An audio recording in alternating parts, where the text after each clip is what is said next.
Hello दोस्तों, हमारी आज की कहानी है। बुजुर्ग आदमी ने लड़की से कहा, खुले में यह सब करते शर्म नहीं आती। तो लड़की ने सिखाया सबक। कहानी पसंद आए तो हमारे चैनल को सब्सक्राइब जरूर करें। सुनिए, ये क्या कर रही है आप? कुछ तो लिहाज कीजिए, ये पब्लिक पैलेस है। अपने 6 महीने की बेटी की मासूम और संतोष से लबालब भरे चेहरे को एकटक देखने में मग्न स्मिता को किसी अनजान आवाज ने एकदम से टोका। क्या बात हो गई सर?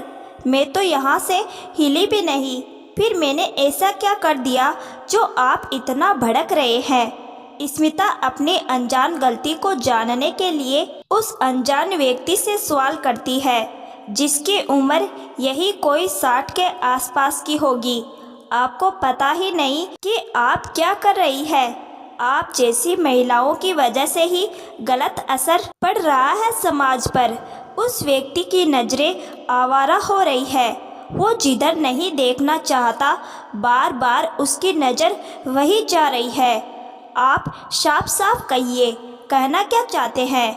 स्मिता का रुख भी कड़ा हो गया।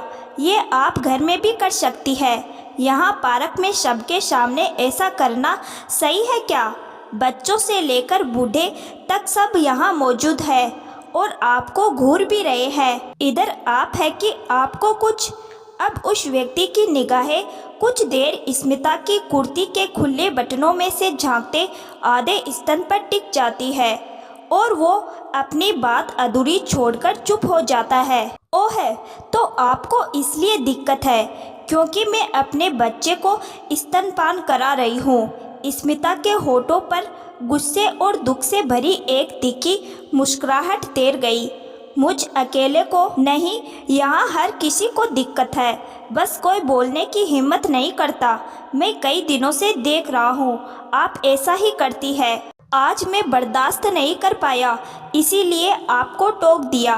व्यक्ति के आवाज में ऐसी बुलंदी झलकने लगी जैसी एक वकील की बातों में झलकती है कोर्ट में गुनहगार का गुनाह साबित कर देने के बाद। आपका घर शायद 2 ब्लॉक छोड़कर है। स्मिता ने उस व्यक्ति से सवाल किया जो उनके बातचीत के विषय से एकदम अलग था। हाँ, मगर उससे आपको क्या? आप बात घुमाइए मत। या तो ये करना बंद कीजिए या फिर यहाँ से। स्मिता ने सवाल से बुरी तरह बौखला गए उस व्यक्ति की बात को बीच में रोक दिया। आपके घर के रास्ते में एक खाली प्लॉट है। हाँ है, मगर फिर से बात बीच में कट गई। रोज का आना जाना होगा आपका? फिर एक सवाल, कमाल की औरत है आप। जब रास्ता ही वही है तो आना जाना होगा। फिर से वही कुछ दुकानें हैं और एक कबाड़ का गोदाम भी। हाँ, व्यक्ति इस बार बात कटने के डर से इतना ही बोला। वहाँ से गुजरते हुए आप रोज देखते होंगे कि वहाँ के दुकानदार या उस कबाड़ गोदाम में काम करने वाले उस खाली प्लॉट की दीवार पर पेशाब करते हैं, एकदम खुले में। आपने उन्हें कितनी बार रोका है? स्मिता का ये सवाल जो उस व्यक्ति के सामने खड़ा था, ये पहले के सवालों के मुकाबले कहीं ज़्यादा हट्टा कट्टा और मजबूत था, जिसके आगे व्यक्ति के पसीने छूट गए। वो तो उनकी जबान ने अचानक से कपकपी पकड़ ली। वो तो जायज़ है ना? मगर मैं एक माँ होकर अपने रोते बच्चे को दूध पिला रही हूँ, ये गलत है ना? यहाँ सब मुझे देखते हैं, पर क्या जो सब मुझे देखते हैं आपको भी लेकर उन्होंने कभी स्तनपान नहीं किया या फिर इसका महत्व नहीं जानते? मेरी ये 6 महीने की बच्ची बड़ी जिद्दी है और साथ में समझदार भी। सारा दिन मैं काम में लगी रहती हूँ, ये चुप रहती है। दोपहर को मैं सोने लगती हूँ, ये भी माँ को आराम मिले ये सोचकर सो जाती है। मगर शाम होते ये लगती है क्योंकि इसे बाहर खुली हवा में घूमना होता है। मगर है तो बच्ची ही, नादान सी। इसे नहीं पता कि इसकी माँ को सब देख रहे हैं और इसे अभी भूख के कारण चिल्लाना नहीं चाहिए। शायद इसे खुली हवा में दूध पीना अच्छा लगता है और मैं पागल इसकी भूख और रोने के आगे ये भूल जाती हूँ कि ये पार्क है।